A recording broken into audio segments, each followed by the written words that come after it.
think I hear my 2-year-old waking up, so we're gonna have to make this quick.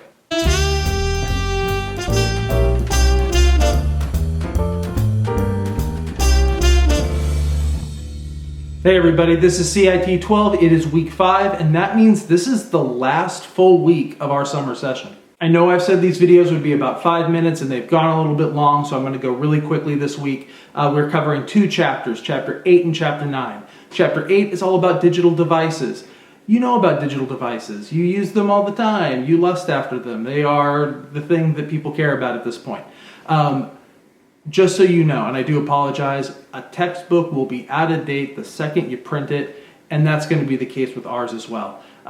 Digital devices change all the time. The latest version of the Galaxy S whatever or the iPhone whatever, they're all going to be different. So just know that your book may be slightly out of date when it comes to stuff, and it will mention things that you don't ever need to worry about.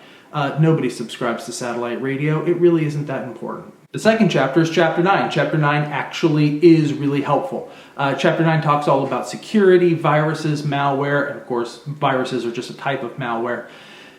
Essentially, everything you need to do to keep your computer safe and healthy as you explore sort of the great world of the internet. There's a lot of things out there that are potentially damaging, things like ransomware and remote administration tools, things that you may be hearing about in the news. And so it's important for you to be able to sort of protect yourself while you're online. And Chapter 9 covers a lot of great ways of doing it. My lecture video, I think, brings that even more up to date. So for practical purposes, the lecture video is probably more important.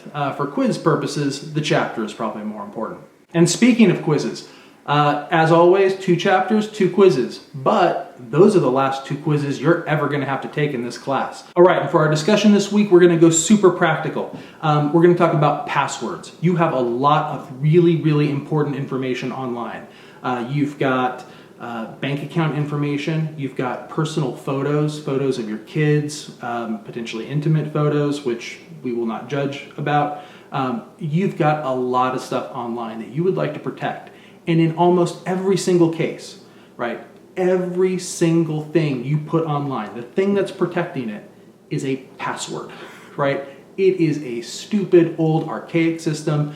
Most computer scientists will tell you that passwords are terrible. They're not very human-friendly because you have to have a different one for every site you visit, ideally, right? That's the best-case scenario.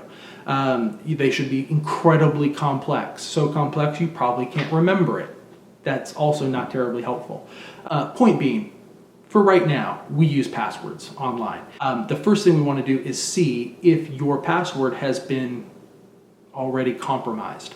And so I've got 3 resources for you to check out. The first one is haveibeenpwned.com. Pwned, don't worry about it, it's a gamer term. It kind of means like owned or defeated in a rather, big way. Point being, use the link in the week 5 folder, you'll be fine. But haveibeenpwned.com is essentially a website that when people go to a big business like Target or Staples, who have both had big data security breaches recently, where a lot of information was taken from their servers, hackers will take that information and they may end up dumping that information somewhere else. They may sell the information, but eventually it usually finds its way online somehow. And then you've got all this information. Now, it may be public, it may be less than public, but we call those data dumps. And the idea is that this site, haveibeenpwned.com, you can put in your email address and it will tell you if that email address appears in any of these data dumps. Now, ideally, the businesses you work with, like Target, they will notify you if they've had a data breach. And if you had a Target Red card that was hacked, however many, I think it was like 2 or 3 years ago, hopefully you received some information from Target. But you're students, right? You switch addresses a lot, stuff happens, you may have missed it. And plus you create a ton of accounts online. You've got an Instagram account, a Tumblr account, who knows however many accounts. And so that information could be out there. Now, if it's something like your Instagram account that gets hacked, right? And so somebody has your username and password for Instagram. Well, okay, that's not too terrible. Unless you use the same username and password for everything, in which case they also have your password for bankofamerica.com. Now that's actually serious. And so that means that if you're a part of a data breach where they got your Instagram account, you probably should also change your password for bankofamerica.com. Just saying. It's good to know if you've been the victim of a data breach. And so put in your email address, it'll tell you, hey, did we find this in any of our public data dumps that we kind of know where to track? And then you can hopefully do something about it. Specifically, change your passwords. I will say that you do not have to sign up for anything. There's no account necessary. There are some data breaches that they consider to be particularly sensitive. And so if you're interested in those, you will have to essentially not create an account. You have to create an account, but it's just so that you can verify that you are the owner of that email address. The way it's set up, you can put in any email address and see if they were a victim of the target data breach. But for things that are, I'm thinking specifically of like ashleymadison.com, and if you've never heard of them, don't worry about it. Do not go see what they do. But it's essentially a website for people who want to cheat on their spouses. If you even have an account on that website, like that says something about you and could potentially hurt you professionally or personally. And so they want to make sure that you're the owner of that email account before they'll tell you whether or not it was found in that data breach. Point being, there's a whole video showing you how to use this stuff, and I talk about a lot of these things there in more detail, so check that out. The second one is howsecureismypassword.net. This is about complexity of passwords. When you choose a password, if you choose something simple, a word out of the dictionary, there are programs readily available online that anybody can use. I'm not going to tell you what they are or where to find them because you're not networking or security students, you're CIT 12 students, and you don't need to know. But these programs will essentially brute force a password. They check a dictionary of known passwords and common words, and then they start randomly choosing strings of characters until they find the password that you have.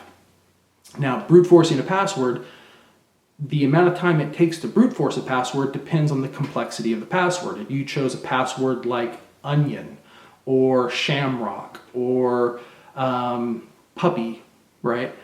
Those passwords are going to get broken in probably 1/10 of a second, right? They take no time at all. Your computer is capable of doing 1 billion things a second. So keep that in mind, right? But if you choose a password that uses uppercase letters, lowercase letters, maybe it uses both letters and numbers, maybe it uses some special characters, an @ sign or an exclamation point. Maybe it's kind of long, right? It's not a short password. All of these things add to the complexity that it takes to break your password. And because of exponential math, which we'll save for another class, probably a math class, it could take a lot longer. I mean, you could take a password that, you could have a password that takes 1 billion years for somebody with an average computer to be able to break. Those are the kind of passwords you want. And they're not that hard to get. I've got some hints on how to do it in the other video, so check out the other video. But howsecureismypassword.net, check to see if the password you use for most of your websites is something that could be easily hacked. One of the things I mentioned in the other video, and you should probably know, is that the vast majority of people use the same 100 passwords. And the most popular password, 12345. Needless to say, I could hack your password without software if that's your password. So don't do that. Choose good passwords. And howsecureismypassword.net could help you do that. The last one, this is less important, and I may actually get rid of it in future classes. It's a product by AgileBits called 1Password. It costs money. I just want you to kind of take a look at it and see if that service is something that you would find valuable. It was one of the first companies to do it, and so it's kind of why I've chosen it. It's also platform non-specific, so if you have an Apple laptop, but you have an Android phone, and you have a PC desktop or something, they all can work together. The more common solution now is that actual operating system manufacturers like Windows and Mac OS, they're actually building some of these features into their products, but they're specific. So it works so long as your laptop is made by Apple as well as your phone and your desktop. And if you stick within the Apple framework, then you get to use Keychain on all your devices, which is nice. It does the same thing.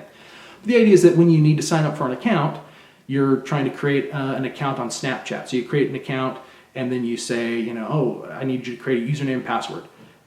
Then Keychain or 1Password will suggest a super complex password, something that would take 1 trillion years for you to hack with brute force, and something you will never ever remember. And the idea is that you don't have to. It will just automatically put that password in for you so you can log in with a single button click. The disadvantage is, or the thing that you have to remember, is your 1Password to get onto your computer, right? It's the 1Password to get onto your device that then protects you from everything else, which can be really nice because if you're on an iPhone or something, you can use your thumbprint and then you don't actually have to remember any passwords. Needless to say, you get really, really complex passwords and a different password for every single account you have online. Nice product, nice service, again, being built into stuff.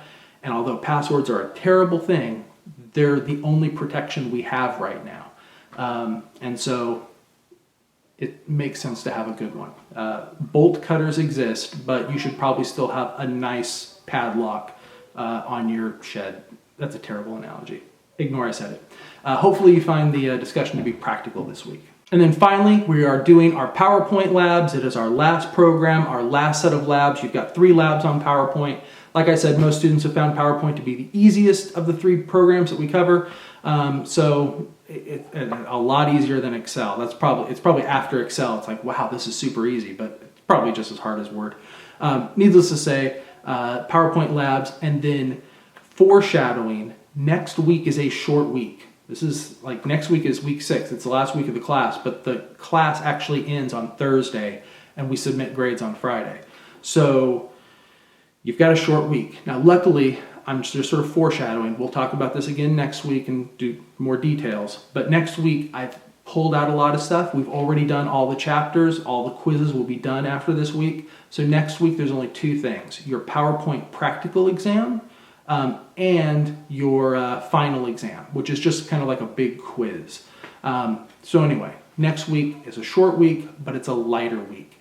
And because of that, you're going to notice that before this week ends, I'm going to open up those 2 assignments for next week. The reason I do that is because a lot of you, you're taking an online class because you work. And so weekends are really important to you. And if we start the class, or if we start week 6 on Monday and we end it on Thursday, you don't get any time over the weekend, I should say, to actually do your work. So for people who work and can only do classwork on the weekends, you'll actually see week 6 open as of Saturday morning. So it's Saturday midnight, which is the moment when Friday becomes Saturday. Saturday it'll open, so you'll have both of those weekend days, and then through Thursday to turn in those last 2 assignments. But that's foreshadowing to next week, but it kind of overlaps with this week, so just so you know.